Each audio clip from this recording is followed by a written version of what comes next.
Com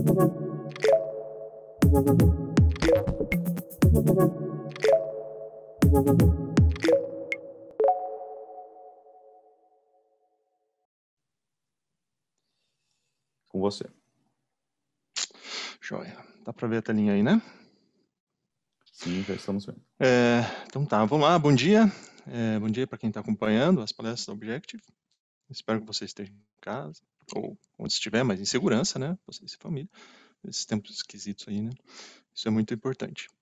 Eu sou o Daniel, eu faço parte aqui do grupo de consultores da Objective, e hoje a gente vai falar sobre o Scrum, alguns segredos para melhorar do planejamento à entrega. Um pouquinho de mim só, eu sou certificado Scrum Master desde 2006, aí já trabalho com ágil há algum tempo. Tenho mestrado, MBA, certificação, KMP, CSP, PMP. E então, o que eu vou mostrar para vocês aqui é coisas que eu vejo assim na prática, né? Coisas que eu vejo que muitas vezes as pessoas esquecem e que não são exatamente um segredo, né? Que segredo dá a impressão que sou só eu que sei, né? Mas não é, né? Na realidade, as informações estão aí, a questão mais é uma questão aqui de interpretação, e é isso que eu vou trazer para vocês. Interpretações, visões que podem melhorar aí o seu planejamento e a sua entrega. O que nós vamos ver aqui então é o tiro de curta e longa distância, planos e planejamentos, timebox, DevOps, FD. Também vamos passar um pouquinho no review do sprint, como é que fica tudo isso dentro de uma API, e exemplo de sprint para uma agência de banco. Como é que você faria isso? Como é que você faria um sprint para um banco? Uma agência, né? Então, na questão de tiro, né? É muito comum a gente fazer um planejamento com uma duração de 1 ano, 3 anos, 5 anos, então é uma visão mais estratégica, de alto nível. Aí você vai quebrando essa visão, né, e até que você chega num pacote menor de algumas semanas. Essa é uma forma bem comum das pessoas fazerem a quebra desse planejamento. Então vamos supor que você tem um compromisso importante, que você vai fazer uma viagem de carro de 1.000 quilômetros. Aí, você está lá no conforto da sua casa e ligou lá o Elon Musk, lá o Bill Gates, falou assim, nossa, eu ouvi falar que você é um bom evangelista, eu queria trocar uma ideia com você. Eu vou estar amanhã, cidade tal. Você, putz, né, eu tenho que estar lá, e eu tenho 1 hora para estar lá. Eu tenho que chegar lá numa hora específica. Aí você percebe que a melhor maneira de você ir para lá é ir de carro. Então é uma viagem de 1.000 quilômetros. Você está lá e você tem 1 hora para chegar lá, seu compromisso. Então você percebe, puxa, para chegar lá em 10 horas eu tenho que fazer 100 quilômetros a cada hora. Maravilha. Eu vou quebrar esses 1.000 quilômetros em 100 quilômetros. Aí no primeiro trecho você fez 80 quilômetros. Aí você continuou andando de carro. No segundo trecho você fez 70 quilômetros. Meu plano era 100 quilômetros por sprint. Vamos supor, né, vamos considerar que cada hora é um sprint. Você dividiu. E aí meu plano era 100 quilômetros por sprint. Mas eu não estou conseguindo fazer 100 quilômetros por sprint. Então, qual que é a interpretação? O planejamento não dá certo. O sprint nunca dá certo. Vamos acabar com o sprint. O planejamento aqui consiste numa regra de 3, bem simples. Então, se eu preciso rodar 1.000 quilômetros em 10 horas, são 100 quilômetros por hora. Né? O sprint ele é só uma marcação de tempo para ver se o teu plano está indo bem. Né? A sua meta é chegar lá numa determinada hora. A sua meta não é fazer 100 km por hora. 100 km por hora é uma referência. Então, aí você vê que você tem uma dificuldade de acertar um tiro a uma curta distância, você vai ter dificuldade para acertar ele numa longa distância. Então, você tem que corrigir ele o mais breve possível para você poder chegar no seu objetivo. E o mal aqui não é o sprint, o mal aqui não é o planejamento. O mal aqui é o quê? É o trânsito que você está pegando, é o trajeto que você está pegando, a velocidade que você está indo. Né? Você tem que entender o seu objetivo e quais são os seus problemas. Se por acaso você perceber que o seu problema é sprint e que a sprint está acontecendo alguma coisa, você realmente tira a sprint, mas muitas vezes a sprint ela é só uma divisão de tempo. Maravilha? Vamos lá. Falar um pouquinho sobre planos e planejamentos. Um planejamento de sprint, ele é dividido em 3 tópicos. Né? Agora, na versão nova do Scrum Guide, eles dividiram em 3. Então, a primeira pergunta é, por que essa sprint é valiosa? O que pode ser feito nessa sprint? E como que o trabalho escolhido será realizado? Esses são os 3 tópicos que deveriam fazer parte no planejamento de sprint. E qual que é o tópico mais importante no planejamento? E o mais esquecido? É esse aqui. Como que o trabalho escolhido será realizado? Essa é uma coisa muito importante. Talvez não seja o mais importante, mas ele é muito importante e altamente esquecido. As pessoas pulam essa parte muito direto. Então, essa terceira parte do tópico deveria ser mais ou menos 50% do teu planejamento de sprint. Você precisa fomentar a discussão do time nele. E o planejamento é mais importante que o plano. Esse aqui eu não pus uma frase que, se não me engano, é do Eisenhower, que ele fala, né? O planejamento é mais importante do que o plano. Então, se você está numa guerra, o seu plano ele vai desmontar no primeiro tiro que der. Você planejou, o primeiro tiro que aconteceu, seu plano já era. Então, o planejamento é importante. As discussões, e não o plano que você pôs lá no papel. Você tem um gráfico bonito, você tem tudo muito bonito, tudo muito organizado, né? Tudo muito colorido, né? Mas não é o planejamento. Então, muitas vezes as pessoas fazem um planejamento assim.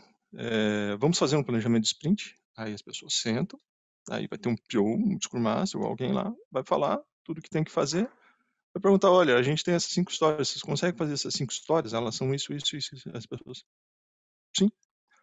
Beleza, então acabou o planejamento. Né? Mas um planejamento bom, ele tem que ser assim, né? Tem que ser muita gente, todo mundo falando, alguém só quer ouvir, perfeito, mas as pessoas têm que falar, elas têm que perguntar, elas têm que participar, elas têm que fazer questionamentos. Eu digo, para mim, a chave de sucesso, assim, a meta de sucesso num bom planejamento é quando todo mundo fez perguntas interessantes. Né? Aquelas perguntas que fazem todo mundo pensar assim, nossa, né? E aí quando as pessoas elas estão entendendo, elas estão participando, elas estão realmente tirando dúvidas, elas estão evoluindo, elas estão sabendo o que vai acontecer. Aí você teve realmente um planejamento. Se não, é só alguma coisa para ficar marcado lá.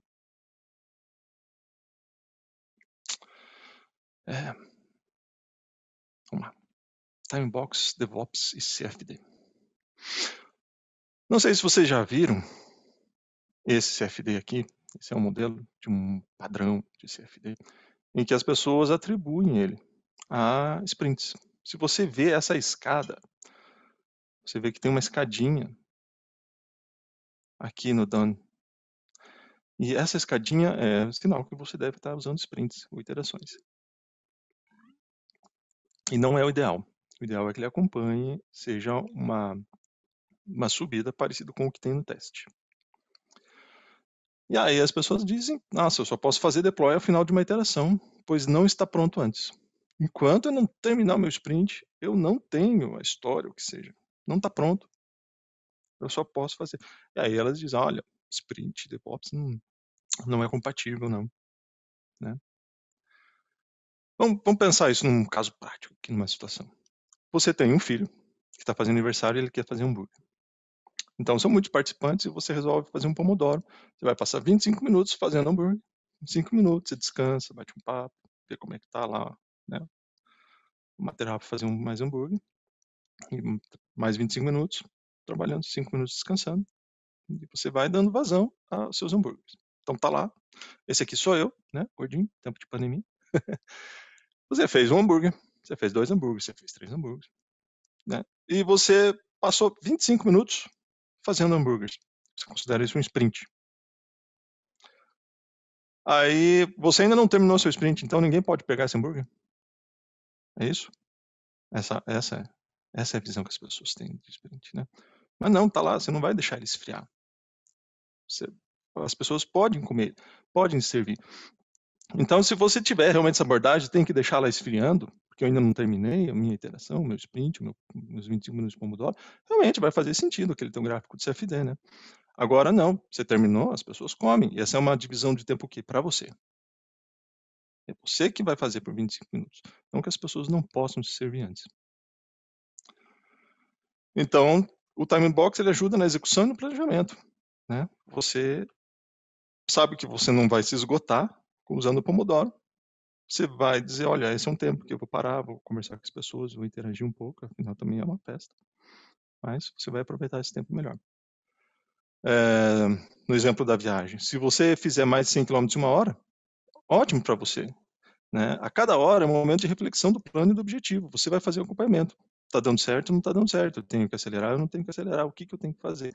E aí você vai tomar uma atitude em relação a isso. E chegar no meio, no destino no meio da iteração, você tem uma iteração de uma hora, você chegou no meio daquela meia hora, a tua viagem é done. Agora, se fosse considerar aquele exemplo do CFD lá, você vai ter que ficar esperando meia hora, porque você ainda não terminou a sua iteração, né? Eu disse que só ia terminar meu sprint daqui a meia hora. Então, agora você fica olhando, esperando no carro para fechar. Não faz sentido. Não faz.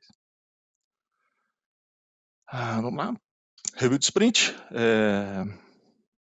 Qual que é a visão comum de uma revisão de sprint? Esse é o momento que o time apresenta ao PO o incremento do que aconteceu. Você vê muito assim, esse é o momento em que o PO ele vai aceitar, ele vai dar aprovação do que foi feito, ele vai dizer se ele concorda ou se ele não concorda, né? Então, se você fizer um sprint aí de 2 semanas, ou você pode fazer um sprint de um mês, o PO só vai chegar lá no final do mês e vai ver, e aí, o que vocês fizeram? Vamos ver se eu aprovo o que vocês estão fazendo. Nossa, deu um rinho aqui. O que diz o Scrum Team? A gente converteu aqui, eu não sei de onde que apareceu esse erro aqui. O que diz o guia? Que o Scrum Team apresenta o resultado do seu trabalho para os principais stakeholders. Então, na review, o PO, junto com o time, apresenta aos stakeholders. Vejam, o Scrum Team é o Scrum Master, o PO e os desenvolvedores. Então, eles apresentam. Então, o PO ele já está sabendo o que está acontecendo, ele já provou, ele já está tudo certo ali. Ele não é um mero alguém que só fica vendo o pessoal trabalhar e respondendo dúvidas. Ele está lá trabalhando e vendo e acompanhando. Né? Então, imagine que você é o PO e você vai apresentar para os stakeholders, você vai apresentar para um diretor, para uma outra área. Né? Você quer saber o que você está apresentando. Você quer saber como é que está ficando. É você que está ali. Né? Então, o PO ele já sabe como é que está. Ele está entregado lá com o time lá no meio e não lá no final. E aí entra uma pergunta que me fizeram uma vez. E se tiver uma aplicação com 1 milhão de usuários, eu não tenho como chamar 1 milhão de usuários para fazer uma apresentação do meu sistema a cada 2 semanas. Isso não funciona, Daniel. Isso aí não existe. Não, você não precisa chamar todos eles, mas você chama alguns representantes. Você tem que chamar alguém para você ter esse feedback. Esse é o momento do feedback. Você tem que olhar, ver se você está realmente indo no caminho certo. Por que você faz um sprint?